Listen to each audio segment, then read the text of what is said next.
بنگال کی اردو اکیڈمی نے نغمہ نگار اور مصنف جاوید اختر کی شرکت پر بعض مسلم تنظیموں کے احتجاج اور مبینہ دھمکیوں کے بعد اپنا 4 روزہ ادبی پروگرام ملتوی کر دیا ہے۔ یہ پروگرام 1 ستمبر سے 4 ستمبر تک منعقد ہونا تھا، جس میں جاوید اختر کو مشاعرے کی صدارت اور ہندی فلموں میں اردو کا کردار پر خطاب کرنا تھا۔ مختلف مسلم تنظیموں نے جاوید اختر کی مذہبی خیالات اور خود کو لادین کہنے پر اعتراض کرتے ہوئے کہا کہ ایسے شخص کو اقلیتی ادارے کے پلیٹ فارم پر بولنے کی اجازت نہیں دینی چاہیے۔ ان میں جمعیت العلماء ہند اور ایک غیر معروف تنظیم وحین فاؤنڈیشن بھی شامل ہے۔ اگرچہ وحین فاؤنڈیشن کے سربراہ نے دھمکی دینے سے انکار کیا، تاہم انہوں نے تسلیم کیا کہ جاوید اختر کے مذہب پر دیے گئے بیانات کی وجہ سے مخالفت کی گئی ہے۔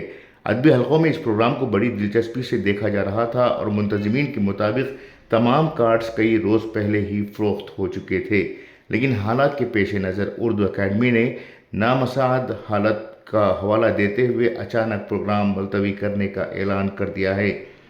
پروفیسر غزالہ یاسمین، جو اکیڈمی کی گورننگ باڈی کی رکن ہیں، انہوں نے کہا کہ ایک خالص ادبی پروگرام تھا، اس کا جاوید اختر کے مذہبی خیالات سے کوئی تعلق نہیں تھا اور پروگرام کا ملتوی ہونا افسوسناک ہے۔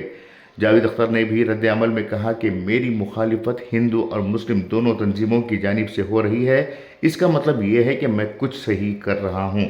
انسانی حقوق کی تنظیموں اور کئی سرکردہ مسلم شہریوں نے بھی پروگرام کی منسوخی پر مایوسی کا اظہار کیا ہے۔ ان کا کہنا ہے کہ اردو کو محض مسلمانوں سے جوڑنا اور ایک خالص ادبی پروگرام کو مذہب کے نام پر روک دینا افسوسناک ہے۔